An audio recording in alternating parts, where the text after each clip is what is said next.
Hi, this is Charlie Massimo, President and CEO of CJM Wealth Management. Over the past few weeks, we've had clients question our philosophy of staying globally diversified. And while historically globally diversified portfolios have significantly outperformed U.S.-only portfolios, we are going through one of those periods where U.S. has actually outperformed globally diversified portfolios. So, does diversification or does international diversification still make sense? I'd like to take you through this very brief 10-minute presentation to support absolutely why this continues to make sense. And it's our job at CJM not to get caught up in what the current market or economy is doing or what the current experts are saying, but instead to stay focused on our discipline and helping our clients stay focused on their long-term goals.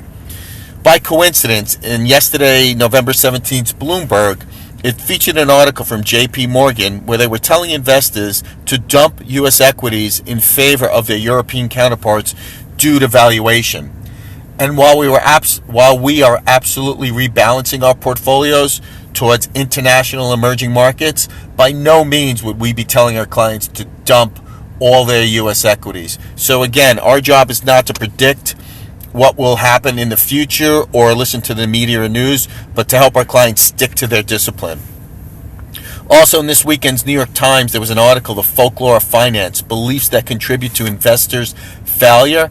And the big takeaway from this article is something we have followed religiously at CJM, or believed in religiously at CJM, that the number one determinant of an investor's success or failure has nothing to do with the stocks they pick or the manager they follow, but instead it's their behavior itself. So again, investor behavior is the key component to investment success or failure. So let's take a brief look at, again, what we follow, what our discipline is at CJM before we get into some actual numbers. So the first thing that's so key to success is diversification. This chart shows the best performing asset class to the worst performing asset class from 1999 through 2013. Each asset class is color coded differently. And the reason why is that it's pretty evident by looking at all the different colors is that returns are completely random. For anyone to predict what asset class might perform the worst or best in the future is pure crystal ball guessing. Instead, it's our job to stay focused on owning as many of these asset classes as possible. But that doesn't mean you're not going to experience volatility to get returns.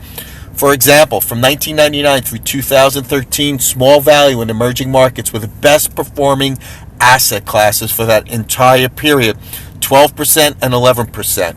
However, to get those returns, you would have had to stay invested for the entire period and had to put up with the volatility of both of those asset classes.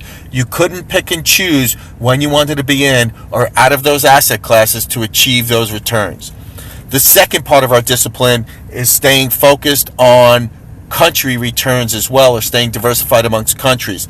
Similar to the last chart, this is showing the best performing country from the worst performing country from 1989 through 2013.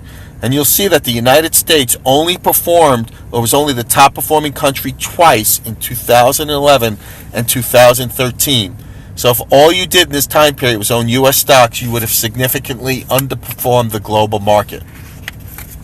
The third part of our philosophy, diversify where you are well rewarded. From 1926 through 2013, you'll see that in any 25-year period, value beat growth 100% of the time, and small beat large 97% of the time. So our portfolios are consistently overweighted toward value and small. As we shorten those time periods, it's not 100% overperformance, but it's still significant overperformance.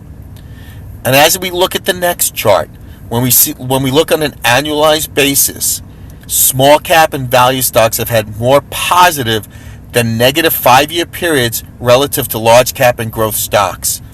Small cap and value stocks are still subject to extended periods of underperformance, as we see here by those red markers where small and value underperformed large and growth. But again, those times are rare and very short-lived.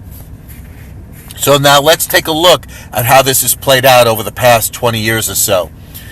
The time we're going through now, where we see that overperformance in U.S. large, is very similar to the mid-90s. And here you could see where the S&P significantly outperformed a DFA or our globally diversified portfolio, where the S&P returned 131% for that time period, and our globally diversified portfolios returned 71%. But wait, let's look at the next six years from 2000 through 2006, where our globally diversified portfolio returned 141% to the S&P 8%. And if we look at that entire time period, 1996 through 2006, once again, a globally diversified portfolio returned 292% versus the S&P 176%. And to look at the most recent time period, the last 14 years, that still has played through, where a globally diversified portfolio has returned 254% to the S&P 500, only 82%.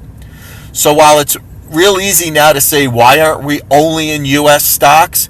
I think these few graphs will tell you exactly why we're not only in U.S. stocks, and why we think any investor that would overweight their portfolio in U.S. stocks is making a huge mistake.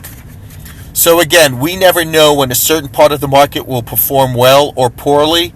So instead of trying to guess like most investors and like most money managers will, we will stay consistently invested and focused on the dimensions that perform or historically have performed the greatest, which are small and value, and we focus on profitability for our clients. The dimensions are supported by research and evidence as opposed to prediction and guessing, and we expect that these dimensions will continue to exhibit higher expected returns, and that our clients over their life of investing will experience far greater returns than their peers. So if you should have any questions on this brief presentation, I welcome the opportunity for you to give us a call. And remember, ignore the noise and stay focused on those dimensions that will reward you the greatest over time. Thank you.